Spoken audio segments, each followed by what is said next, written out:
تو علامہ اقبال مولانا گرامی صاحب کو لکھتے ہیں کہ میں اپنے آپ کو پاؤں کے درد کی وجہ سے، شدت کی وجہ سے یوں محسوس کر رہا تھا جیسے میں اس درد کی وجہ سے دنیا سے اس فانی دنیا سے رخصت ہو جاؤں گا، یعنی رفت نہیں سمجھتا تھا، جانے والا سمجھتا تھا۔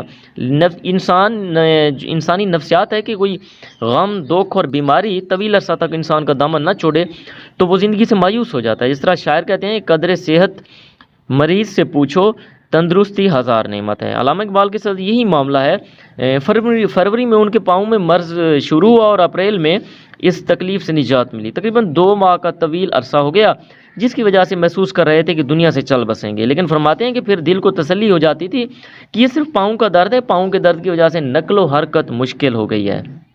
ماضی میں کوئی ایسی مثال بھی نہیں ہے کہ محض پاؤں کے درد کی وجہ سے دنیا سے کوئی رخصت ہو گیا ہو، تو اس لیے کہتے ہیں کہ پہلے سے قدر بہتر محسوس کر رہا ہوں، پرہیز کرنے اور دواؤں کے استعمال سے مرض میں کافی بہتری آئی ہے۔ اللہ کے فضل و کرم سے خیریت ہے، امید ہے کہ آپ بھی خیریت سے ہوں گے۔ ممکن ہو تو آپ لاہور ضرور تشریف لائیے گا تاکہ آپ کے تازہ کلام سے محظوظ ہو سکیں۔ تو بڑھتے ہیں عبارت نمبر 3 کی تشریح کی طرف۔ تو عبارت نمبر 3 کی تشریح طلب عبارت میں علامہ اقبال تاجر کتب نوجوان میاں ریاض الدین کی خواہش سے اکبر الہ آبادی کو آگاہ کر رہے ہیں۔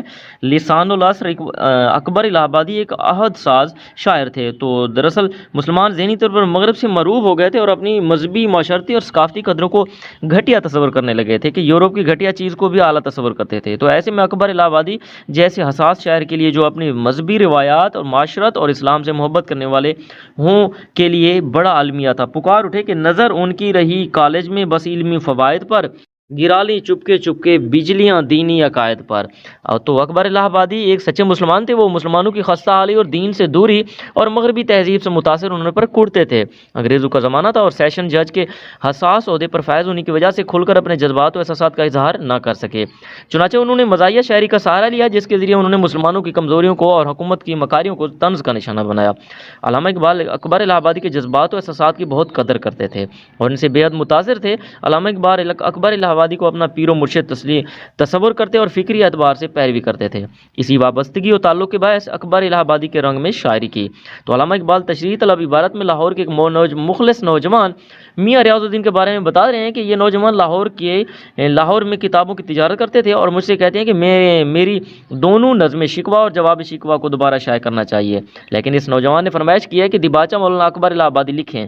میاں ریاض الدین اکبر الہ آبادی سے بے حد عقیدت رکھتے تھے، تو اس لیے انہوں نے علامہ اقبال کے مشہور نظمیں شائع کرنے کے لیے علامہ اکبر الہ آبادی سے علامہ اقبال کے ذریعے دیباچہ لکھنے کی فرمائش کی۔ علامہ اقبال اکبر الہ آبادی سے بڑے ادب سے عرض کر رہے ہیں کہ میں نے بڑا عذر پیش کیا کہ مولانا اکبر الہ آبادی بڑھاپے، ناتوانی، بیماری کی وجہ سے شاید نہ لکھ سکیں، لیکن وہ نوجوان باضد ہیں۔ میں نے اس نوجوان کے آپ سے عقیدت اور جذبے کو دیکھتے ہوئے وعدہ کیا کہ دیباچہ لکھنے کی فرمائش مولانا کی خدمت میں عرض کروں گا، مگر آپ کی بیماری اور ضعف و ناتوانی کے باعث ایسی فرمائش کرتے ہوئے بڑی شرم آتی ہے، تاہم کسی روز آپ کی طبیعت بشاش ہو اور آپ کی صحت اجازت دے اور اس کے لیے خوشی سے 10-15 سطور لکھ سکیں تو اس کرم پر نوجوان آپ کا شکر گزار رہے گا، اور یہ نوجوان آپ کا غائبانہ عقیدت مند ہے۔ بقول برنارڈ شاہ، عقیدت کا سیدھا تعلق دل سے ہوتا ہے، دماغ سے نہیں۔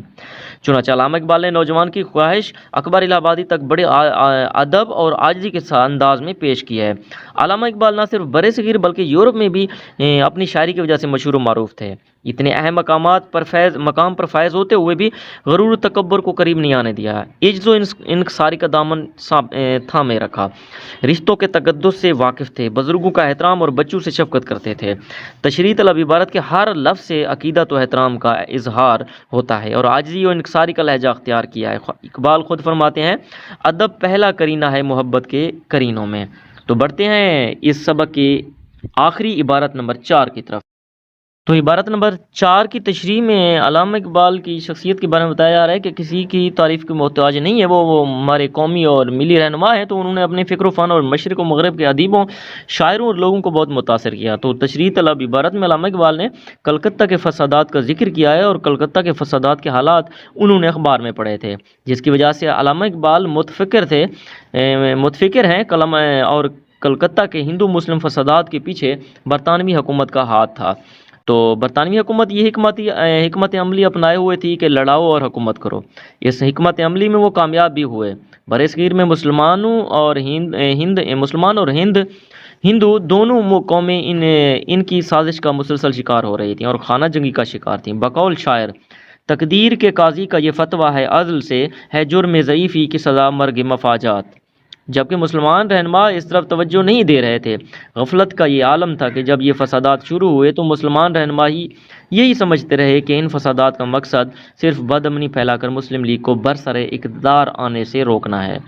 ان سب حالات کے تناظر میں علامہ اقبال دعا گو ہیں کہ اللہ تعالیٰ مسلمانوں پر اپنا فضل و کرم کرے۔ کلکتہ میں مسلمانوں نے اپنی حق تلفی اور بے بسی پر احتجاج کرنے کے لیے ایک جلسے کا انعقاد کا فیصلہ کیا۔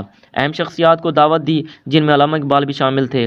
علامہ اقبال جانا چاہتے تھے، لیکن جب انہوں نے اپنے والد مکرم کو خط کا مضمون سنایا تو انہوں نے فرمایا کہ اس جلسے پر حکومت پابندی عائد کر دے گی اور ہو سکتا ہے جلسہ نہ ہونے دے۔